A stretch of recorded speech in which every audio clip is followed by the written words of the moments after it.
Segment 5, Speech.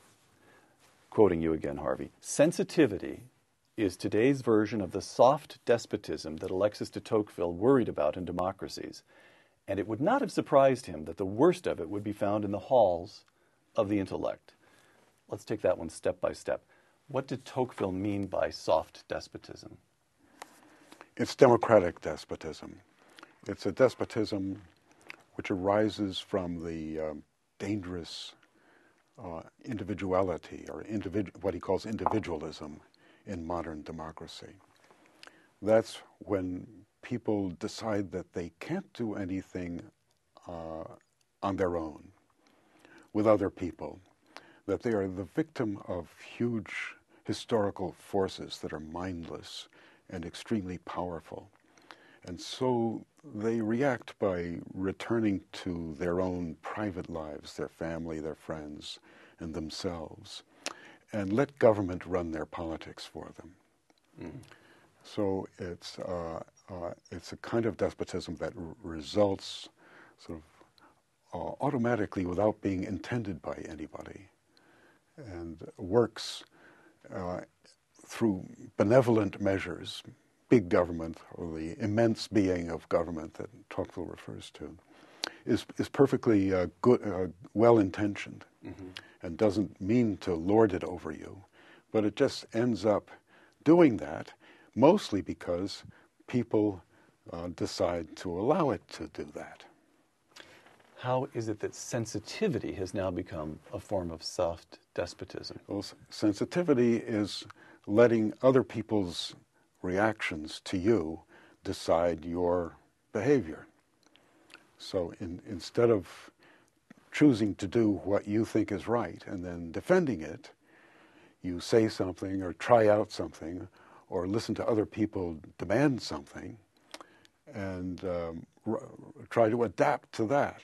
So instead of, when the students chant, hey, hey, ho, ho, Western Civ has got to go, and the professoriate, which has dedicated its life to Western civilization, says, if it has to go, it has to go. Yeah. That's sensitivity. Exactly, yeah. Now, why is it that de Tocqueville wouldn't have been surprised to find the worst of it in the halls of the intellect? Because it is something that begins as an intellectual proposition.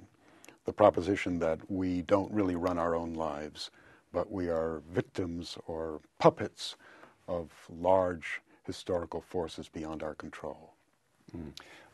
I'll quote you again. Being sensitive to blacks and women, we're talking about life on campus now, gave them the right to be offended when they pleased, and they were encouraged to react with indignation whenever they felt put upon. Thus, the notion of sensitivity led to less toleration rather than more. Those not tolerated were, of course, conservatives. Close quote. Yeah. Less toleration rather than more. Well, because it's you start off by demanding toleration, and then understand toleration as agreeing with you, or making you feel welcome, or making you feel making you feel that you agree, or that you're in agreement, the two of you. So it becomes a demand that the person who's tolerating actually take measures to prevent the other fellow from the victim from feeling bad. And this led to the proliferation of speech codes on campuses in the 90s and early 2000s, where the notion was you shouldn't say anything that would make anyone else feel uncomfortable. How do you know it would make them feel uncomfortable? They say they're uncomfortable. Yes. So it submerges the standard into a purely subjective. Yeah, and encourages people to say, I feel uncomfortable. Right, because that's a way of grasping power. They pick out certain things to say. Now, for example, black students. I was once accused of saying, you people. Well, that's a phrase which is sometimes used, I suppose, to refer disparagingly to a group of blacks.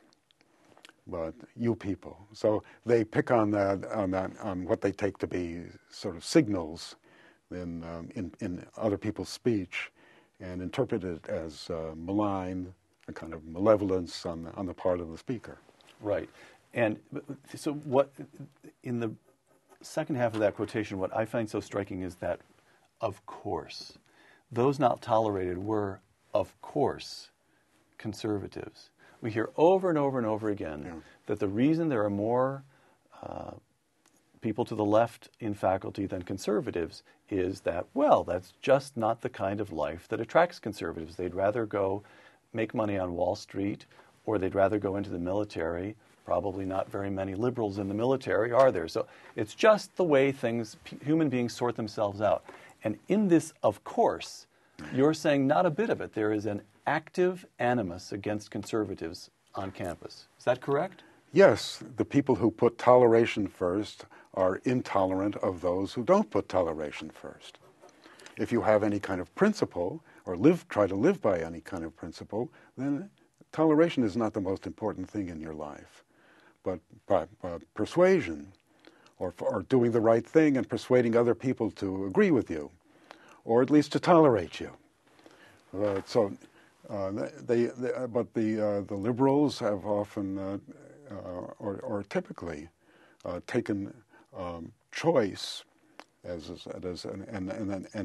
a demand for toleration of infinite choice as their principle, when in fact the difficulty is, which choice should you make?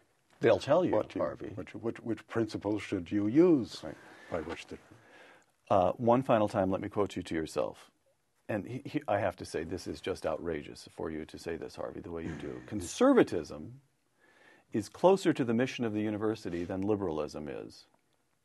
Conservatives are more tolerant than liberals, close quote. Now, I've asked you to explain yourself a number of times. This is one case in which I'd ask you to defend yourself. Yes, conservatives are more tolerant because conservatives don't expect that liberalism is going to disappear, whereas liberals expect that conservatism will disappear. And that's because they think that conservatism is based on superstition or prejudice, something that isn't necessary to human life, and that can easily be dispensed with. So there's no excuse, therefore, for a conservative to remain conservative. Once he's enlightened, once he's seen the truth, then he'll abandon his view. But conservatives, I think, don't have that illusion. They know that there will always be the left.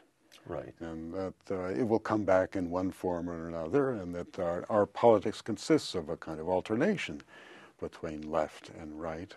And they're much more tolerant of people who disagree with them. Conservatism is closer to the mission of the university. Yeah, that's because the mission of the university should be to open minds and not to close them. It shouldn't declare that certain people are prejudiced and shouldn't be listened to and can be easily dismissed. That's the way of political correctness, and that's not the way of a proper university. Professor Harvey Mansfield, a Harvard man since 1953? 1949. 1949, excuse me, since matriculating, not since graduating, since 1949. The author of countless books, including Manliness and Just Out, Tocqueville, which I actually am going to put this one in my pocket and give myself a refresher course in Tocqueville on my vacation this week. Thank you very much. It's been a pleasure. A pleasure. We'll have to reconvene and talk about Tocqueville next time. I'm Peter Robinson for Uncommon Knowledge and the Hoover Institution. Thanks for joining us.